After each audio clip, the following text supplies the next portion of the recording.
오늘은 이제 그분께서 내려오셨도다. 사무엘하 22장 7절에 16절이고요. 말씀 보면 이 다윗이 예언한 거죠. 역사를 가지고 출애굽의 그 시내산에 있었던 일을 가지고 주의 재림을 예언한 건데 22장 그 7절에서 16절까지는 전형적인 그 대환란 구절입니다. 교리적으로 예언적으로 보면 예를 들어서 7절에 내 고통 중에 내가 주를 부르고 다윗 개인의 이야기이긴 하지만 다윗 개인의 이야기에서는 이런 일이 없었어요. 실제로. 그러면 뭐냐면 내 고통 중에 내가 주를 부르고 내 하나님께 부르짖었다니 이런 거는 이제 대환란의 고통, 대환란 때 유대인들이 그 이 땅의 성도들이 환란 성도들이 주님께 부르짖을 때 이런 일이 있다 이런 말인데 이걸 예언으로 해석하는 분 좀 드물죠. 그래서 오늘은 이게 예언이다. 이렇게 재림에 관한 말씀이다 이 말입니다. 주의 그것도 지상재림요. 지상재림. 오늘 그분께서 내려오셨다는데 22장 10절입니다. 그분께서 또한 하늘들을 구부리시고 내려오셨으며 어둠이 그분 발 아래 있었도다. 그분께서 또한 하늘들을 구부리시고 내려오셨다. 그분께서 내려오셨도다. 강림하셨다. 내려오셨도다. 지상재림, 지상강림. 강자가 이제 우리 강우량, 강소량, 강설량 때 강 있죠. 내릴 강자거든요. 이제 그래서 이제 강림하면 내려, 내려오셨다 이 말이에요. 그분께서 내려오셨도다. 기도합시다. 전나신 주 하나님 감사합니다. 저희가 주님의 오심을 기다리고 있습니다. 저희를 주님께서 오셔서 저 하늘로 데려가실 걸 믿고 또 그 후에 주님께서 우리와 함께 또 이 땅에 내려오셔서 이 땅을 또 천년 동안 다스리시고 또 그 후에 또 영원한 왕국이 있는 줄 믿습니다. 주님께서 우리에게 이렇게 이전 일들도 알려주시고 또 다가올 일들도 알려주시고 또 저희로 하여금 이 예언의 등불을 주심을 감사합니다. 하나아버지 하나님 오늘도 말씀을 선포합니다. 선포되는 모든 말씀들이 성도들에게 잘 전달되게 하시고 듣는 모든 손들이 은혜 받게 하시고 아버지 하나님 말씀을 해서 배움이 있게 하여 주시옵소서. 전능자 주 하나님 참 저희 마음속에 지각의 눈을 밝혀주시고 눈을 열어주시고 아버지 하나님 또 성경을 열어주시길 원하며 말씀을 깨닫게 해주시고 또 말씀에서 나오는 이 말씀의 보화 주의 법에서 나오는 놀라운 것들을 볼 수 있고 또 저희가 소유할 수 있게 하여 주셔서 저희가 이 땅에 살아가는 모든 날 동안 궁핍함 없이 또 주님 주시는 풍조함, 풍요함, 풍부함을 가지고 또 아버지 권리 있게 살 수 있도록 해주십시오. 정말 힘들고 지친 혼들이 많이 있습니다. 말씀에서 보화를 얻게 해주십시오. 그리고 아버지 하나님 권능을 얻게 해주시고 주님이 주시는 또 은혜로 말미암아 참으로 내 은혜가 내게 족하도다 하는 모든 그런 체험적 감정들이 성도 각 사람에게 있게 해주시길 원합니다. 전능자 주 하나님 도와주십시오. 참으로 여러 가지로 참으로 주님께 부르짖는 혼들이 많이 있습니다. 고통 중에 주님께 부르짖을 때 주님께서 응답해 주십시오. 감사드립니다. 주의 등기도합니다. 아멘. 예. 오늘 공부할 말씀은 그분께서 내려오셨도다. 본문은 다윗이 주의 구원 구출을 노래하면서 주께서 하늘로부터 친히 내려오셨다는 사실을 말하고 있습니다. 이는 주께서 원수들을 멸하고 다윗을 구원하시기 위해서 저 하늘에서부터 친히 내려와 행한 일을 기록하고 있는데 마치 시내산의 강림이란 역사적 사건을 노래한 것처럼 보입니다. 딱 읽었을 때 이거 출애굽 19장 아니냐 이렇게 보인다고요. 다윗의 생애에서 주께서 이렇게 하늘로부터 직접 강림하신 적이 없습니다. 이거는 시편에도 없고 이 사무엘기 상하에 없어요. 다윗이 주의 기름 부음을 받았고 주의 영이 임한 것은 맞지만 출애굽기에서 주님이 이 땅에서 임한 것 같은 이런 성경 어디에도 기록이 없습니다. 다윗이 필리스틴과 싸울 때 또는 사울을 피해 도망 다닐 때나 주님이 이런 식으로 그에게 나타나신 적은 없습니다. 그런데 다윗은 자신이 받은 주의 구원을 마치 출애굽의 시내산에서 주님이 오셨던 그 사건처럼 노래하고 있습니다. 읽어보면 이건 완전히 출애굽기 19장인데 이런 생각이 들어요. 그런데 다윗은 자신이 받은 이 구원을 왜 이런 식으로 묘사했느냐? 이것은 예언입니다. 다윗은 주의 영을 받은 사람으로서 주의 예언자로서 이건 자신의 고난, 자신이 받은 그 극심한 고난과 고통은 이스라엘 장차 받을 고난과 고통과 비교할 수 없지만 대환란에 받을 환란 성도들이 받을 고난과 고통이 그때 자신이 그 고난에서 다 구출받은 것처럼 이 성도들도 그렇게 구출받는다 이거예요. 그 이야기를 지금 하는 거예요. 예. 그래서 시내산에서 이스라엘은 구름과 연기와 불과 천둥 그리고 어둠 속에서 발산되는 주의 음성을 들었습니다. 그들은 감히 시내산에 접근하지 못하고 주의 음성을 듣는 것이 두려워서 모세를 통해 말씀해 주실 것을 간청했습니다. 주께서 하늘로부터 친히 이 땅에 시내산에 내려오셔서 그들에게 주의 복을 주시고 언약을 맺으셨습니다. 다윗이 이 노래의 말씀들은 역사적 사건인가 동시에 미래에 있을 예언적인 사건입니다. 그는 예언자로서 장차 오실 주 예수의 오심을 말하고 있습니다. 초림 때 주의 오심과 달리 재림 때 주의 오심은 모든 육체가 볼 수 있습니다. 모든 육체가 봅니다. 그분은 구름 가운데서 오시며 불 가운데서 오십니다. 그분의 입에서 칼이 나오고 불이 나옵니다. 이것은 심판하시는 예수 그리스도의 모습입니다. 주 예수님께서 이 땅에 오실 때 눈에 보이는 가시적이고 물리적인 표적들이 하늘과 땅에 드러납니다. 사람들은 누구나 그분을 알아볼 수 있습니다. 땅이 흔들리고 떱니다. 하늘에도 표적들, 권능들이 흔들립니다. 그 하늘의 권능들, 하늘들의 권능들이 흔들리고 이적과 표적들이 드러납니다. 그날에 주님은 흰말을 타고 불꽃 같은 눈과 그분의 입에서 나오는 양날 달린 검으로 민족들을 치시는 모습은 지금 다윗이 노래한 말씀들과 같습니다. 땅의 흔들림, 불, 연기, 어둠 같은 현상들은 주의 재림을 나타내는 전형적인 모습입니다. 주의 오심은 주의 원수들에게는 심판이고 주의 백성들에게는 완전한 구원입니다. 주의 오심을 소망하고 기다린 자들에게 주의 오심은 구원과 영광의 날이지만 그분을 대적하고 악을 행하는 자들에게는 재앙과 저주, 심판의 날이요 멸망의 날이 될 것입니다. 다윗은 자신의 삶을 통해서 주의 위대한 구원의 역사를 경험했고 그 경험을 통해서 미래에 온 대상을 향해 펼쳐질 주의 최종적인 구원과 심판을 미리 보았고 이 노래의 말씀들로 선포했는데 이 노래의 말씀들, 시편 18편도 똑같습니다. 이 노래의 말씀들은 바로 다윗이 예언한 주의 날에 대한 예언입니다. 자, 본문을 보면 7절이네요. 7절. 내가 나의 고통 중에 주를 불렀으며 또 내 하나님께 부르짖었더라. 다윗은 실제로 이렇게 했습니다. 고난 중에 있는 성도는 다 이렇게 합니다. 이에 그분께서 그분의 성전에서 내 음성을 들으셨고 내 부르짖음이 그분의 귀에 들어갔도다 했죠. 다윗의 일생은 놀랍게도 고통으로 점철된 삶, 고통과 함께하는 삶이었습니다. 다윗의 삶을 한마디로 요약하면 living with pain, 고통과 함께 사는 삶이었다면 고통과 함께 사는 삶.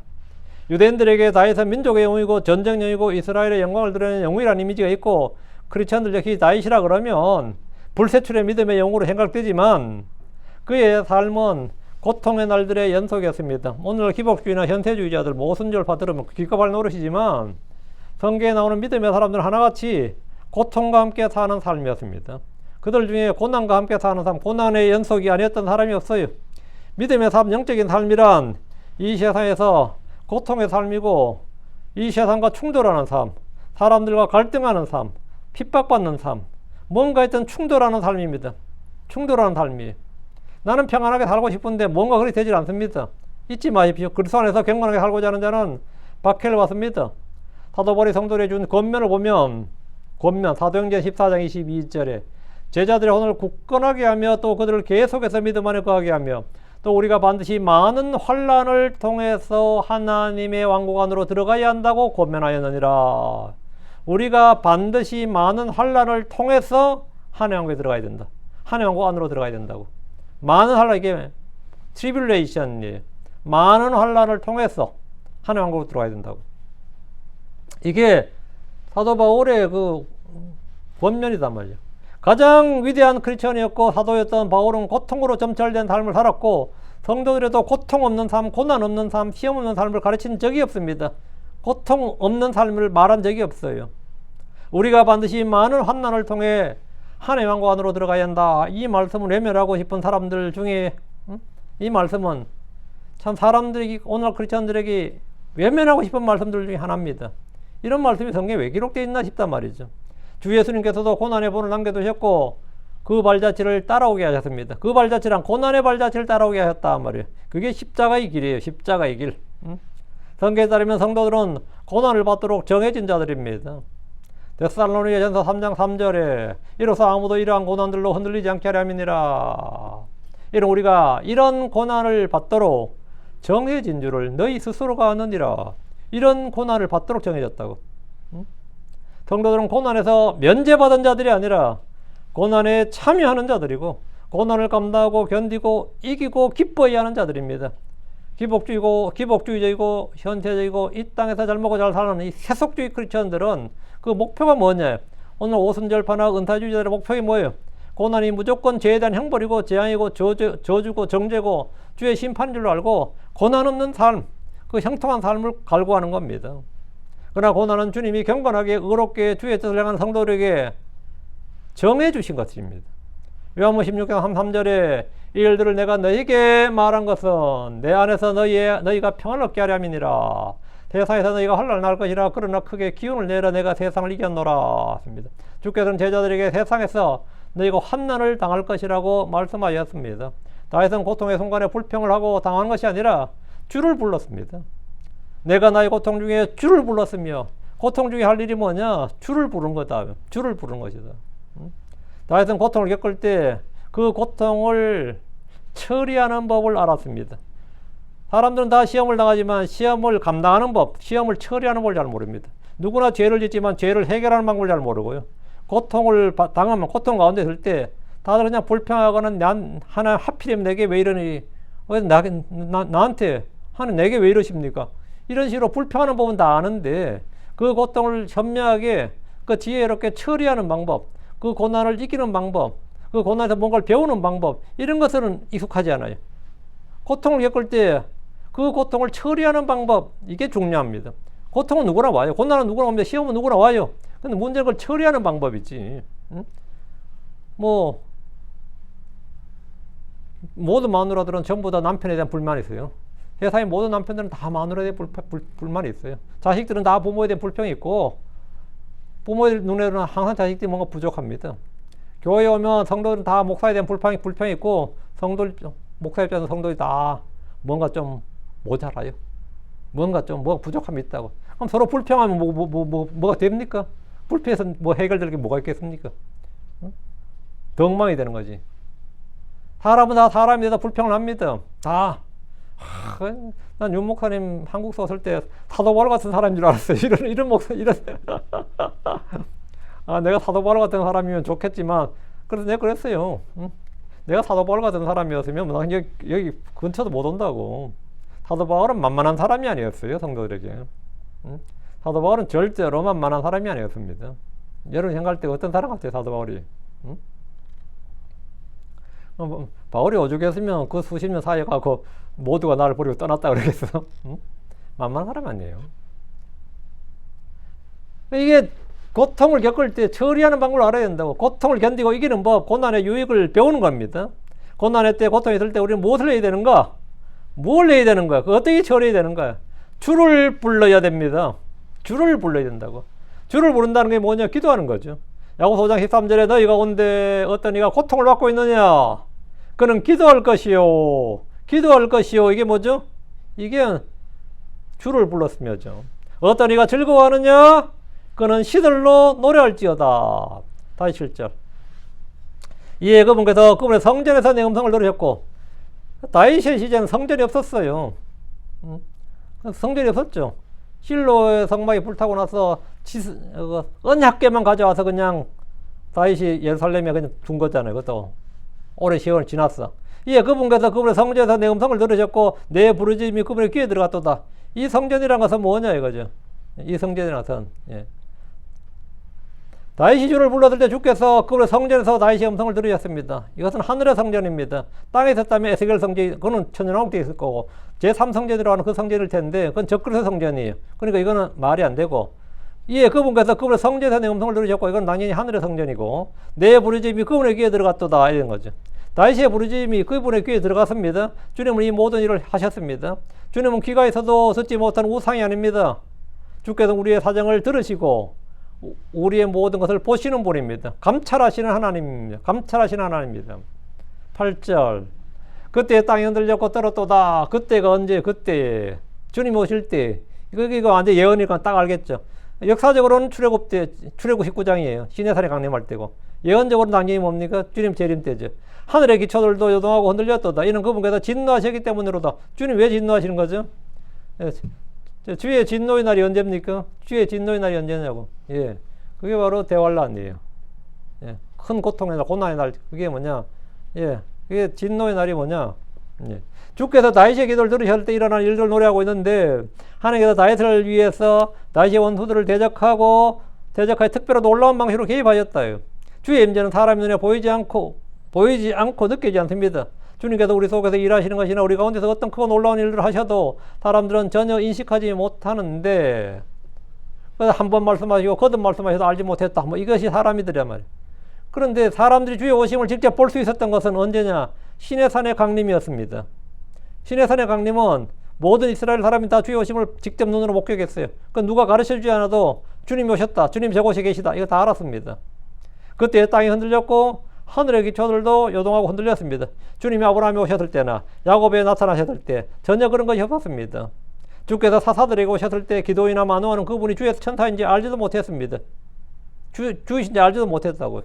다윗의 기도에 응답해 주신 주님이 다윗을 구출하셨을 때도 땅이 흔들리거나 하늘의 기초들이 요동하고 흔들린 일이 없습니다. 그런 일이 없었어요. 그런데 다윗은 그때 땅이 흔들렸고 떨어졌다. 하늘의 기초들로 요동하고 흔들렸다. 그때가 언젠데요? 그때가 주님이 이 땅에 강림하셨을 때 이 말이죠. 역사적으로는 출애굽 19장 시내산에서, 예언적으로 언제? 주의 날, 주의 재림 때죠. 이것은 주께서 시내산에서 강림했던 역사적 사건을 그대로 차용해서 노래한 겁니다. 우리는 다윗이 어떤 전투에서도 사무엘 때처럼, 사무엘은 하나님께서 때에서 기도했을 때 블레셋 친구했을 때 천둥이 내려가지고 그들을 쫓아냈죠. 여호수아 시대는 우박으로, 또 드보라 시대에는 별들이 그들의 궤도를 따라 그를 위해 싸우셨다, 이런 말씀을 발견할 수 있습니다. 그 별들은 천사들이고요. 그런데 다윗이 이렇게 말한 것은 주님 오심을 생생하게 드러내기 위해서입니다. 다윗은 뭐 사무엘의 그 천둥이라든지 아니면 여호수아 시대의 우박이라든지 드보라 시대 때 그런 별들이 궤도를 따라 움직였다, 이런 게 없었어요. 근데 다윗이 막 이걸 노래한 것은 뭐냐? 이것은 예언적인 겁니다. 미래 예언이에요. 이 말씀은 장차 이 땅에서 주의 오심을 예언한 것입니다. 다윗 자신을 구출하신 주님께서 장차 고난에 처한 이스라엘 백성들을, 또 환난 성도를 이렇게 구출하신다는 거죠. 주의 지상 재림 때 문자적으로 일어날 일입니다. 그럼 본문은 다윗의 개인적 고난을 넘어서 이스라엘의 민족적 고난에 대한 예언인 겁니다. 이 땅에서 대환란 중에 남은 자들이 주께 부르짖을 때, 고통 중에 부르짖는다고요. 고난 중에 부르짖을 때 주께서 하늘의 성령에서 들으시고 응답하시고 신이 이 땅에 내려오실 때 땅이 흔들리고 떨고 하늘의 기초들이 요동하고 흔들리고, 이 이야기입니다. 그럼 말이 쫙 많이 들어가죠. 성경 역사를 통해서 예언을 하는 일이 많습니다. 9절입니다. 그분의 콧구멍들에서 연기가 나와 위로 올라갔고 그분의 입에서 불이 나와 삼켰더라. 이거 뭐 용가리도 아니고 이게 뭐야 지금. 9절 봐요. 그분의 콧구멍들에서 연기가 나와 위로 올라갔고 그분의 입에서 불이 나와 삼켰더라. 숯불들이 그것에 의해 타올랐도다 했거든요. 출애굽기 19장에서 주님이 시내산 위로 오셨을 때 모습과 같습니다. 또한 이 모습은 지상 재림 때, 주의 지상 재림 때 모습인데, 우리도 사람도 날씨가 추울 때 말이죠. 날씨가 추울 때 사람의 입이나 코에서 김이 나옵니다. 그럼 날씨 추우면 입에서 김이 나온다 그러죠. 코에도 김이 흐린다 그래요. 실제로 그렇습니다. 그냥 호흡을 해도 찬 공기 때문에 끓는 물에서 나오는 김처럼 보입니다. 주의 콧구멍들에서 연기가 나와 위로 올라갔다는 것은 그분의 진노의 표현입니다. 사람의 코에서 콧김이 나오고 입에서 입김이 나오듯이 그분의 코에서 연기가 나왔다. 연기가 나왔다. 사람도 코와 입으로 연기를 내는 사람도 있는데 담배를 피우는 사람들입니다. 담배를 피우는 사람들 보면 몸속으로 담배 연기를 깊이 빨아들인 후에 코와 입으로 연기를 내뿜습니다. 그럼 이 사람은 그러면 그의 콧구멍들에서 연기가 나와 위로 올라갔고 이러는 거죠. 응? 그의 입에서 불이 나왔다. 담배꽁초, 담배 피우는 입에서 뭐가 나오죠? 예, 불이 있죠. 조그만 불이지만 불은 불이잖아요. 요즘이야 사회적으로 금연 운동을 많이 벌여서 담배의 해로움을 막 많이 알리고 규제가 심하죠. 예전에는 어른들이 방에서나 회사에서 길거리에서나 장소를 가리지 않고 담배를 피웠으면 길 가면서 담배 피운다 길 가고, 서울같이 그 사람 바글바글한데 담배 피운다 가면 어떡하겠다는 거야. 그래가지고 지나가서 그 담배 뿌리 튀어가지고 와이셔츠 구멍 나고 한 사람이 한둘이 아닙니다. 저도 그런 적 한 번 있었어요. 새로 사서 갔는데 지금 놈이 담배 튀어가지고 여기 구멍이 빡. 열받지 진짜로. 열받죠. 지금은 이제 그런 사람 거의 없잖아요. 뭐 이제 길 가면서 담배 피우는 아직도 있나? 잘 없겠죠. 그리고 예전에 뭐 드라마나 TV라도 담배 피우는 게 굉장히 많았어요. 연기자들 연기 안 되면 담배 피우는 시즌으로 떼어버렸다고요. 그런 것도 많았고. 저희 시골에서 방에 가면, 어떤 집 방에 가면 그 담배 그걸로 방바닥이 그냥 얼마 담배를 많이 피운 집이죠. 그 방바닥이 증언해. 방바닥이 증인이야. 그런 거지. 요즘이야 뭐 거의 없죠. 뭐 금연실이다, 금연구역 이거 조그맣게 지정해 놓고 그것도 이제 못하게 하죠. 그 뭐 어른들이 방에서나 회사에서나 길가에서 장소 가리지 않고 피웠는데, 제가 중학교 때문에 제가 중학교 나올 때 선생님은 수업 시간에 창가를 보면서 담배 피웠어요. 근데 나중에 제가 졸업할 때 선생님이 건의사항 있으면 말해보라. 내가 뭐 고칠 거 있으면 말해보라. 그래. 제가 담배 좀 피우지 마세요. 그랬어요. 수업 시간에 담배 좀 잠깐 보면서 그 칠판에 이제 쭉 써놓고 애들한테 노트 필기하게 하고 자기 그 시간에 한 10분 남잖아요. 그때 이제 담배 피우는 거예요. 그거 하지 말라 했더니 되게 좀 난감해 하더만. 안 하겠다고 말은 하더라고요. 근데 그 교실에서 담배를 피우고 있어요. 그 학생들 앞에서. 근데 그게 자연스러웠어요. 그게. 그때는 뭐 아무것도 아니었어요. 그 콧구멍에서 연기가 나서 올라간다고. 그 입에서는 불이 타들어갑니다. 이하 비단 기록을 가진 피조물이 하는 게 용입니다. 용. 어느 나라 신화에나 용들은, 용가리들은 다 같아요. 이 모습이에요. 용들의 모습은. 그 어느 나라 신화나 설화에나 용은 그 입에서 불과 연기를 내는 것으로 나옵니다. 성경에 이와 같은 존재가 나오는데 욥기의 리비아단이죠. 리비아단입니다. 욥기 41장 18절 21절 보면 리비아단이 이 땅에서 볼 수 없는 초자연적인 짐승으로 용과 거의 흡사합니다. 요한계시록 9장 7절 19절 봐도 비답니다. 여기에도 입에서 불과 연기와 유황을 내는 존재가 나옵니다. 요한계시록 나와요. 자, 근데 그건 이해가 돼요. 뭐 용이 그렇게 내든 뭐 땅에서 지하에서 올라온 짐승이 그렇게 내면 그러려니 하는데 우리 주 하나님의 코에서 연기가 나온다. 그분의 입에서 불이 나온다. 이게 뭔 말이냐 이거죠. 불과 연기 이 땅의 사람들을 심판하시는 하나님의 도구, 하나님의 무기입니다. 하나님 심판 도구예요. 이사야 11장 4절에 그러나 의로가 나는 자들을 재판할 것이요 땅에 온유한 자를 위해 공평으로 책망할 것이며 자기 입의 막대기로 땅을 치고 자기 입술의 호흡으로 사악한 자를 죽이리라. 여기 보면 자기 입의 막대기로 땅을 치고 자기 입술의 호흡으로 사악한 자를 죽이리라 이랬죠. 이 말은 이해하기 어려운 건 아닙니다. 우리도 야, 그 사람 말이 나한테 비수처럼 꽂혔다 이런 말 하죠. 그 사람 하는 말이 내 마음을 갈갈이 찢어 놓았다 이런 말이에요. 그 말이 칼이 된다 이런 말은 뭐 그 사람 말이 칼이고 그 사람 말이 독이다. 이거는 일상에서 쓰이는 말이고 우리 충분히 이해하는 말이라고. 주의 말씀은 주께서 하시는 말씀은 뭐냐? 칼이에요. 주님께서 하시는 말씀 그 자체가 칼이고 주님 말씀이 막대이고 주님 말씀이 망치고 주님 말씀이 불이고 그 내 말이 불 같지 않느냐? 내 말이 바위를 부수는 산산적 부수는 망치 같지 않느냐? 그러면 그 말이 문자 그대로 주의 말씀에 실제 그렇게 되니까 야, 주의 말씀은 그게 주의 말씀이 그 자체가 뭐다? 막대기고 칼이고 불이고 화살이고 창이고 이렇단 말이죠. 그 입의 막대기란 그분의 말씀이 때리는 막대기 같은 징계의 수단이라 말입니다. 그 주께서 저놈을 치라 그러면 아니 땅을 치라 그러면 이 땅을 친단 말이죠. 그 주의 말씀이 주의 입의 말씀이 뭐다? 막대기다고. 입술의 호흡은 주의 영인데 그분의 입에서 날카로운 검이 나오고 이것은 그분의 입의 말씀으로 사람들이 죽기 때문입니다. 데살로니가 후서 2장 8절에 그리고 그 뒤에 저 사악한 자가 나타나니 주께서 자신의 입의 영으로 그를 소멸시키리라. 그리고 친히 그분의 오심의 밝음으로 그를 멸하시리라. 주께서 자신의 입의 영으로 그를 소멸시키리라. 입의 영으로. 입의 영, 이게 입의 호흡이거든요. 자기 입술의 호흡이나 입의 영이나 같은 거고. 주님의 살상 무기는 주의 입에서 나오는 막대기와 칼, 불, 그리고 연기입니다. 주의 입에서 나오는 이런 것들로 그날에 죽임을 당할 자들이 많습니다. 숯불들이 거세게 타올랐도다. 주의 입에서 나온 불로 숯불들이 타오릅니다. 자, 요건 다음 밑에 또 나오기 때문에 다루겠습니다. 10절. 그분께서 또한 하늘들을 굽히시어 내려오셨도다. 그리고 어둠이 그분의 발밑에 있었도다. 그분께서 또한 하늘들을 굽히시어 내려오셨다고 하는데 구름이 저 높이 하늘에 있는 것이 아니라 탄아래 내려오고 지면까지 내려오기 때문입니다. 지상재림 때 하늘의 구름은 점점 내려옵니다. 우리가 높은 산에 올라가면 구름이 발 아래 있는 경험을 합니다. 비가 올 때 비구름은 더 낮게 내려옵니다. 주께서 오실 때 영광의 구름이 함께 있기 때문에 하늘과 땅이 마치 붙은 것처럼 보일 수 있습니다. 야, 하늘과 땅이 하나가 됐는데? 하늘이 땅에 다 닿았는데? 이렇게 된다고. 이거 이렇게 느껴지고 이렇게 보입니다. 지평선이나 수평선은 하늘과 땅이 맞닿은 곳이라고 표현하는데 그날에 마치 하늘에 땅이 허리를 굽히고 하늘이 땅에 허리를 굽히고 접근하듯이 마치 땅에 내려오는 듯이 보이는 그런 모습이 될 겁니다. 누구나 그날 보면 야, heaven came down이에요. he came down. 그분이 내려오셨다도 했지만 하늘이 내려왔다 이거. 하늘이 땅에 내려왔다. 이런 거예요. 이런 거. 왜 그 영광의 구름 때문이죠. 영광의 구름이 나중에 완전히 땅까지 내려서 쫙 깔려버리면 하늘이 땅에 내려온 것이지. 그래서 이 표현이 나오는 거죠. 그분께서 하늘들을 굽히시어 내려오셨도다. 그리고 어둠이 그분의 발밑에 있었도다 했는데 이는 빽빽한 구름을 해서 땅 위에 깔려지는 짙은 어둠의 모습입니다. 어둠은 하나님의 진노와 심판을 나타내며 아무도 접근할 수 없는 빛 가운데 계신 하나님을 가린다는 뜻입니다.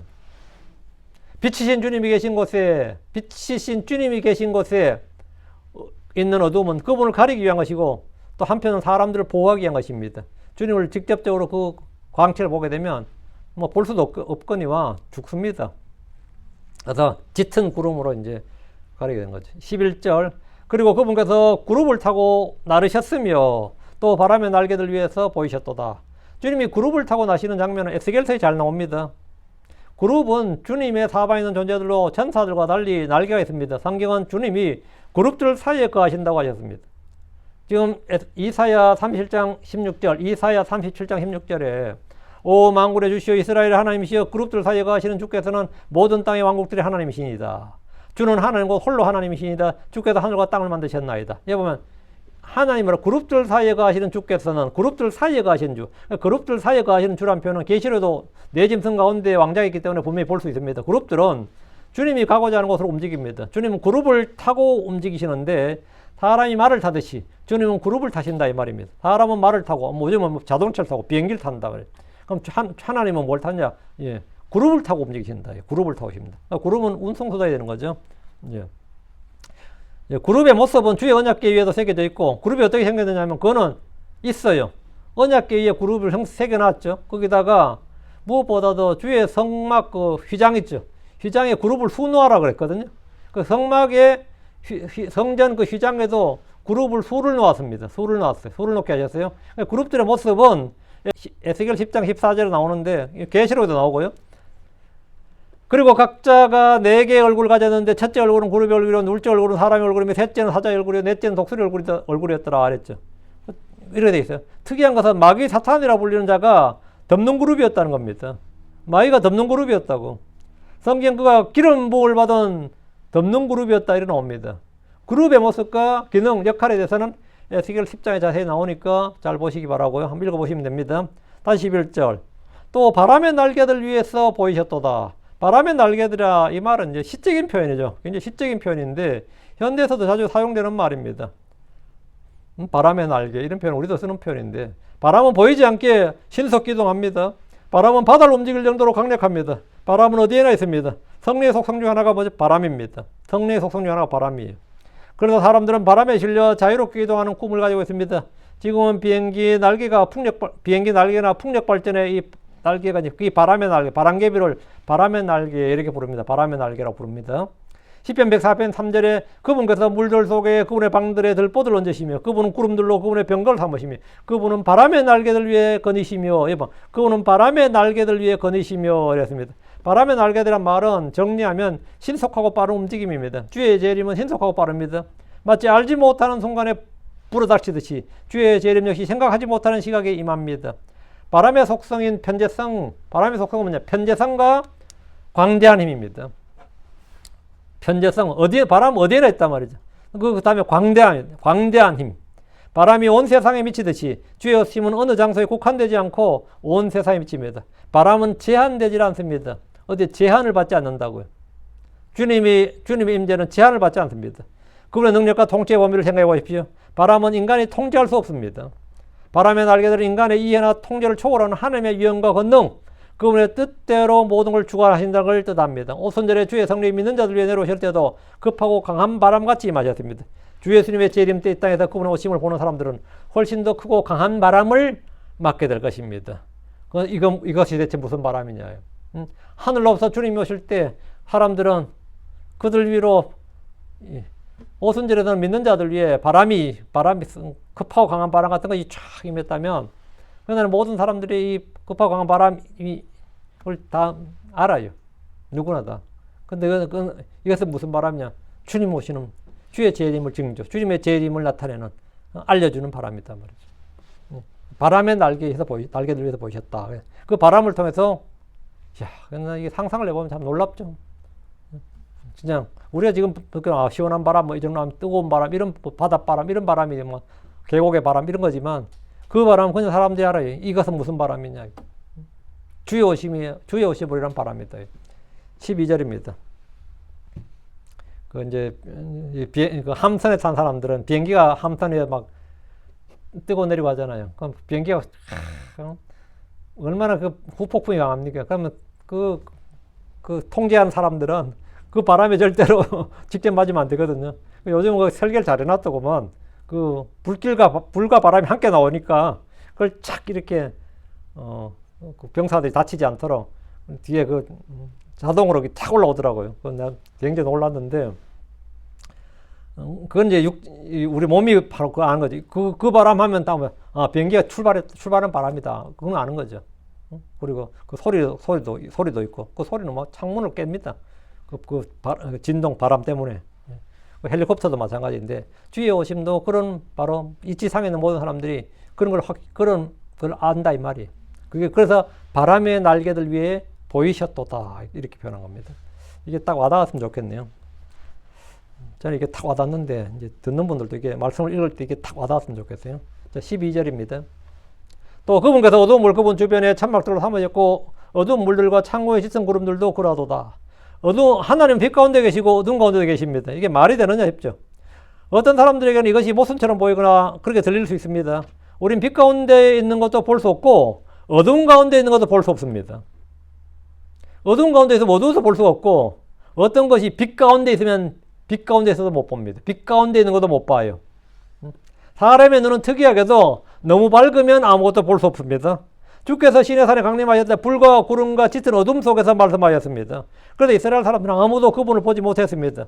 열왕기상 8장 12절에 그때 솔로몬이 말하였더라. 주께서 친히 짙은 어둠 속에 거하시겠다고 말씀하셨나이다. 어떻게 이런 말씀이 있죠? 주님께서 빛 가운데 계시는 분 아닌가? 아무도 접근할 수 없는 빛 가운데 계시는 분이 주님인데, 솔로몬은 뭐라 지금 말하냐면 주께서 친히 짙은 어둠 속에 거하시겠다고 말씀하셨나이다 이랬어요. 시편 97편 2절에도 구름들과 어둠이 사방에서 그분을 두루는도다. 의와 공의가 그분의 왕대의 처소로다.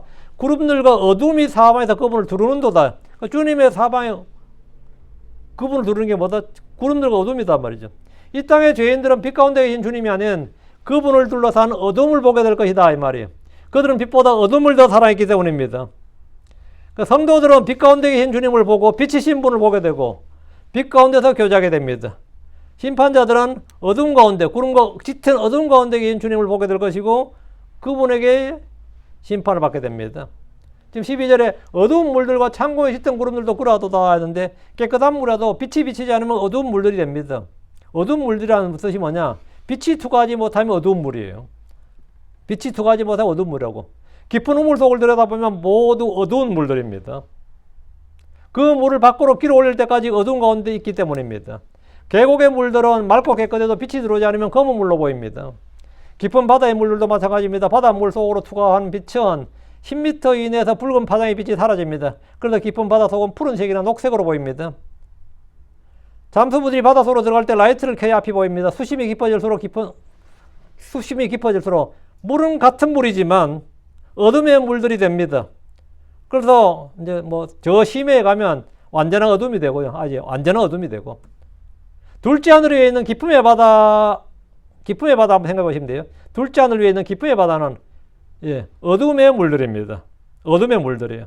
창고에 짙은 구름들은 우리도 간혹 볼 수 있는 먹구름인데, 비구름은 다 짙은 구름이고 검은 구름들입니다. 13절입니다. 광채를 통하여 그분 앞에서 숯불들이 타올랐도다. 아까 숯불이 한번 나왔으니까 여기 또 나왔는데요. 광채를 통하여, 이 말씀의 주목, 광채를 통하여. 예수 그리스도는 하나님의 영광의 광채이십니다. 영광의 광채. 이제 우리가 이 광채라는 말이 brightness거든요. 이제 밝음 이렇게 돼가고, 데살로니가후서는 아까 이제 밝음 일어났는데, 그분 입의 용어로 뭐 소멸시키고 할 때 그것도 한번 나왔는데, 히브리 1장 3절에 이 아들께서는 하나님의 영광의 광채시요 그분 자체의 정확한 형상이시며 했거든요. 그 새 예루살렘에서는 어린 양이 광채로서 빛을 주시기 때문에 해가 필요치 않습니다. 계시록 20장 5절에 그리고 거기에는 밤이 없으리라. 그들은 등잔불이나 또 햇빛이 필요 없으리라. 이는 주 하나님께서 그들이 빛을 주시기 때문이라. 그리고 그들이 영원뭉토록 통치하리라. 새 예루살렘은 해도 등불도 필요치 않습니다. 그 도시는 해와 달이 비출 필요가 없습니다. 계시록 21장의 3절 그리고 그 도시는 해와 달이 그 안에 비출 필요가 없어서 이는 하나님의 영광의 곳을 밝혀주었고 어린 양께서 그곳에 빛이시기 때문이라. 광채를 통하여 이 말씀은 빛이신 주님으로서 나오는 밝음, 광채입니다. 주님 자신이 빛이시고 그분이 하나님의 광채십니다. 이 빛을 믿는 자에게 생명을 주고 불신자들은 소멸시키는 불이 됩니다. 그래서 데살로니가후서 2장 8절에 그리고 그 뒤에 저 사악한 자나 살인이 주께서 자신의 입의 영으로 그를 소멸시키리라. 그리고 친히 그분 오심의 광채로 그를 멸하시리라. 데살로니가후서 2장 8절에 광채로 할 때 광채의 brightness, 밝음으로 이거거든요. 그래서 아까도 한번 나왔었는데 예. 빛이 밝음, 그게 그겁니다. 그분 앞에서 숯불이 타올랐다는 것은 심판의 불입니다. 주께서 죄인들을 불로 멸하신 기록은 성경에 여러 번 나옵니다. 마지막 기록은 천년왕국이 끝날 때 사탄이 민족들을 속에 어린 양의 도성을 포위하게 되고 하늘로부터 불이 내려와서 그들을 삼켜버린 사건입니다. 그게 계시록 20장 9절이에요.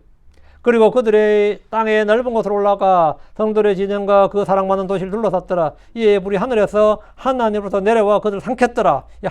불이 하늘에서 내려왔다. 하늘에서 하나님으로부터 내려왔다. 이 불이 바로 심판의 불입니다. 이 불이 내려오면 당연히 숯불들이 타오르는 거죠. 숯불들이 왜 타오르는 겁니까? 불이 내려왔으니까 곳곳에 숯불들이 타오르는 거죠. 14절입니다. 곳곳에 숯불들이다. 곳곳에 숯불들이다. 그 말은 뭐냐? 불씨가 곳곳에 있는 거죠. 언제든지 불이 붙는 거죠. 14절 주께서 하늘들로부터 천둥소리를 내셨고 지키 높으신 이께서 그분의 목소리를 내셨더라. 천둥소리, 그분의 목소리 언더라.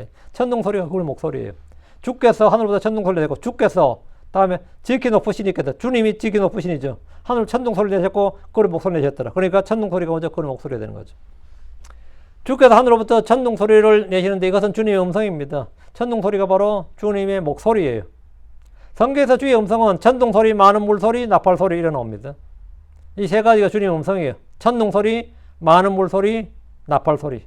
하늘로부터 한 음성이 나서 주께서 말씀하셨을 때 곁에 있는 사람들은 천둥이 쳤다, 천사가 그에게 말했다 이렇게 했습니다. 그렇게 들리는 겁니다. 그렇게 들렸어요. 그러나 그것은 주 하나님의 목소리였습니다. 요한복음 12장 28절에 그것은 주 하나님의 음성이었는데 주 하나님의 목소리였는데 사람들은 뭐다? 그렇게 안 듣고 천둥소리였다, 천사가 그에게 말했다 이렇게 들었어요. 음성 못 알아들은 거죠. 욥기 26장 14절에 그러나 그분의 권능의 천둥소리를 누가 이해할 수 있겠느냐? 그분의 권능의 천둥소리를 누가 이해할 수 있겠느냐? 이해 못하죠. 우리가 그때 귀가 열려야지 하나님의 음성을 직접 천둥소리 같은 주의 음성을 들을 수 있는 겁니다. 지금은 이거는 그냥 에코예요. 이거는 이펙트 같은 거예요. 음향이지 이거는 음성이 아니라 음향이 되는 거죠. 지금 현재는. 그분의 권능의 천둥소리를 누가 이해할 수 있겠느냐? 주의 음성은 권능의 천둥소리입니다. 욥기 37장 4절 번개가 있은 뒤에 한 음성이 우렁차게 울리며 또 그분께서 자신의 위엄의 음성으로 천둥을 치시고 그분의 음성이 들릴 때 그분께서 그것을 멈추게 하지 아니하시느니라. 하나님께서 자신의 음성으로 놀랍게 천둥을 치시며 또 우리가 깨달을 수 없는 큰 일들을 행하시느니라. 주께서는 위엄의 음성으로 천둥을 치신다는 것은 그분의 음성이 천둥소리라는 뜻입니다. 문제는 그것을 깨달을 수 있는 사람이 없습니다. 욥기 40장 9절 혹은 내가 그와 같은 음성으로 천둥소리를 낼 수 있느냐? 사람들 중에 목소리가 큰 사람을 우레 같은 목소리 이런 말을 합니다. 우레 같은 목소리를 낸다. 천둥소리를 냈다 이런 말을 하지만 실제 확성기로 소리를 질러도 천둥소리랑 거리가 멉니다. 주의 음성은 그냥 천둥소리고 나팔소리고 많은 물소리입니다. 제가 이 소리예요. 이제 이 소리 우리가 들을 수 있으면 최고고요. 이제 나중에 듣죠. 주님께서 이제 우리가 알아들을 수 있는 음성을 말해 주셔야죠. 15절입니다. 그리고 그분께서 화살들을 내보내셨고 또 그들을 흩으셨으며 번개로 그들을 쳐부셨도다. 이제 큰 나팔 소리, 마지막 나팔 소리 할 때, 그 나팔 소리 할 때는 그건 간단합니다. 주님이 그때 이리로 올라오라 하는 음성은 우린 다 알아듣습니다. 불신자들 못 알아듣고요. 15절에 그리고 그분과 화살들을 내보내셨고 화살들이 이건 번개입니다. 그들을 흩으셨으며 번개로 그들을 쳐부셨도다. 그 화살들이 번개예요. 하나님이 보내는 화살들이 하면 번개를 말합니다. 하나님의 전쟁 무기들 중에 하나가 번개예요. 번개는 하나님의 창, 또 하나님의 화살입니다. 그리고 우박입니다. 우박은 여기서는 우박 그냥 돌덩이 같은 우박도 있고요.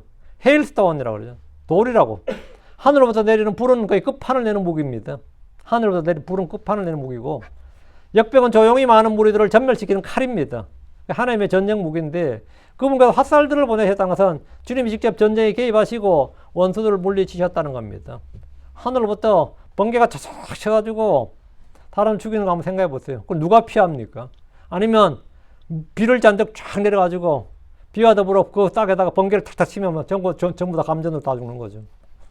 하나님 효과적으로 얼마든지 할 수 있는 거죠. 그럼 끝장나는 겁니다. 한 방에 그냥 끝나는 겁니다. 예. 그 전쟁에 주님이 직접 전쟁에 개입하시는 건데 그들을 흩으셨으며 있죠. 흩으셨으며 전쟁 때도 군인들이 흩어지면 그 전쟁 끝이에요. 저 군인이 흩어졌다. 그럼 이러면 그러면 뭐냐? 군인이 흩어지는 순간에 그 전쟁 더 이상 전쟁 아닙니다. 그건 끝이에요. 그건 패배입니다. 지휘 체계가 무너져 버리기 때문에 번개로 그들을 쳐부셨다. 앞에 나온 화살들이 번개들인데 시편 18편 13절에 나옵니다. 시편 18편 13절에 주께서 또한 하늘들에서 천둥소리를 내시고 가장 높으신 이께서 그분의 목소리를 내셨으니 우박들과 불타는 솥불들이라. 우박들 있죠. 불타는 솥불들이라. 이 번개를 쳐가지고 불타는 솥들이라 했는데 땅에서 자자작 하면 이게 끝나는 거죠. 이거는 물 위에서도 탑니다. 이거는 이 불이.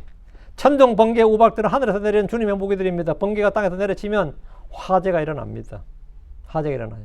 불타는 솥들이란 산과 들 또는 도시를 불태우는 그런 불을 말합니다. 그래서 불타는 솥들 16절입니다. 그리고 바닥에 통로들이 나타났고 세상의 기초들이 주의 꾸짖으심에 또 그분의 콧구멍의 수음에 거센 바람으로 말미암아 드러났다. 바다에 통로들이 드러났다. 이 말 우리 딱 떠오르는 게 뭐죠? 출애굽 때 홍해가 갈라진 사건이죠. 홍해가 갈라진 사건인데 육지의 높이는 항상 해수면보다 높습니다. 그 바다가 아무리 높아도 육지보다 낮아야 돼요. 육지보다 높은 바다가 있다는 말이 안 되죠. 해수면은 아무리 높아도 육지보다 낮단 말이죠. 근데 해수면 육지보다 높은 나라가 보면 네덜란드 뭐 그런 일부 있다 그러죠. 그러니까 지금 침수가 되는 거죠. 그 육지의 높이는 항상 해수면보다 높아야 돼요. 그게 당연한 거죠. 그렇지 않으면 땅이 바다가 되어버립니다.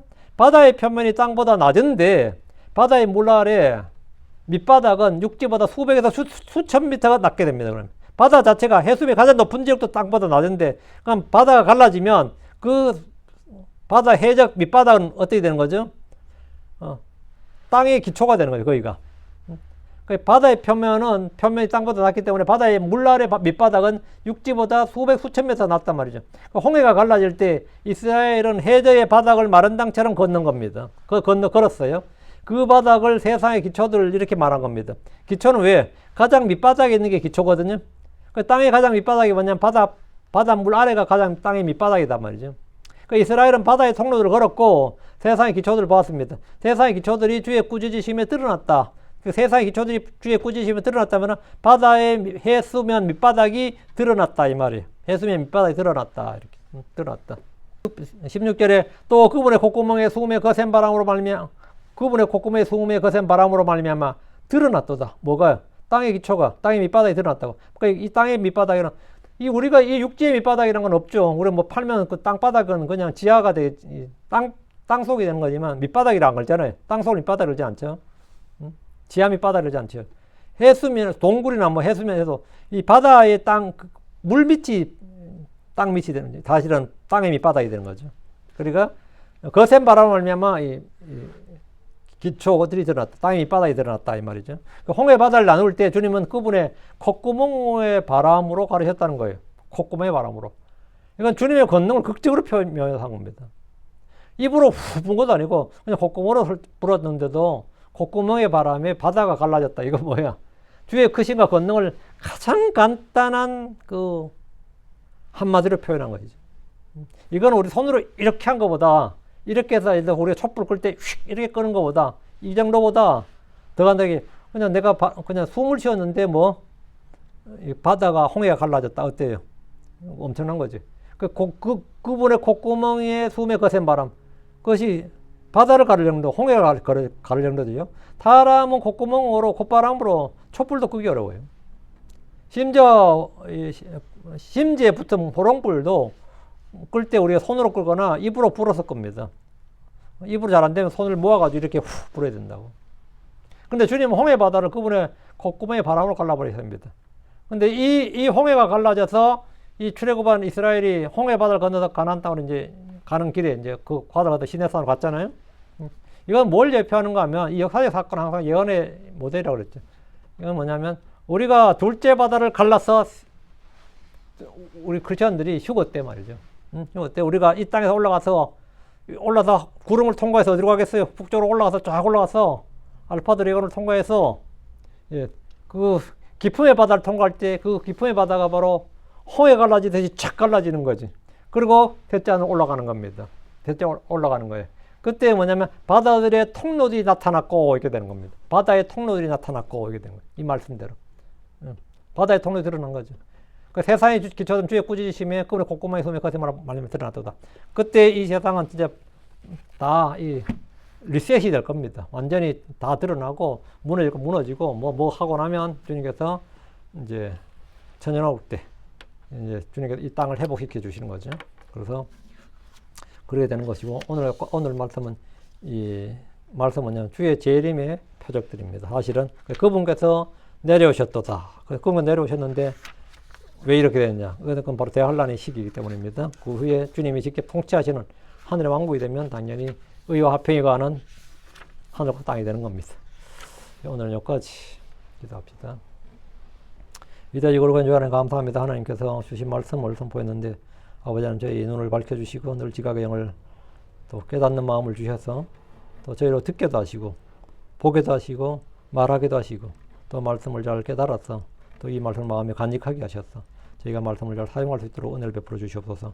전능자주 하나님, 저희는 어리석고 무지한 자들입니다. 주님께서 한번 말씀하시고 거듭 말씀하셔도 알아듣지 못할 때가 많이 있사오니 주 하나님께서 저희에게 긍휼을 베풀어 주시고 은혜를 베풀어 주셔서 저희가 주의 말씀을 명료하게 알아들을 수 있게 해주시고 그 말씀을 저희가 마음에 간직할 수 있도록 도와주시옵소서. 전능하신 주 하나님, 저희가 이제 하나님의 말씀을 선포할 때뿐 아니라 아버지 항상 일상생활에서 그 말씀을 들은 대로 믿고 생활할 수 있도록 해주시고 저희가 은혜 받은 대로 또 아버지 저희가 권능 있게 살 수 있도록 승리하는 삶을 살 수 있도록 해주시고 열매 맺는 삶을 살 수 있도록 도와주시기를 간구합니다. 속히 오실 주님을 저희가 늘 바라봅니다. 전능자주 하나님, 주의 오심을 저희가 기다리는 것은 주께서 약속하신 많은 복들이 거기에 담겨있기 때문이고 저희가 이 악한 현 세상에 살아가는 것이 힘겹게 참으로 미칠 지경으로 힘겨울 때가 많이 있습니다. 전능하신 주 하나님께서 은혜 베풀어 주셔서 제가 이 세상에서도 서로 악에 물들지 않게 하시고 세상에 동화되지 않게 하시고 오히려 거룩히 분리되게 하실 뿐만 아니라 이 세상을 이길 수 있도록 주께서 말씀하신 대로 내가 세상을 이겨노라 말씀하신 주님, 제가 선으로 악을 이기게 하시고 성령으로 육신을 이기게 해주시옵소서. 하나님의 말씀을 가지고 언제나 마귀를 대적하고 이길 수 있게 해주시고 죄와 싸우되 그 넉넉히 이길 수 있도록 해주시기를 간구드립니다. 저희를 그래서 좋은 군대로 뽑아사오니 주 하나님, 저희가 주를 기쁘시게 하는 자는 증거를 얻게 해주시고 하나님의 말씀을 통해서 더 많은 은혜를 받게 해주시옵소서. 성령을 더 충만케 해주십시오. 감사드립니다. 주의 성기도합니다. 아멘.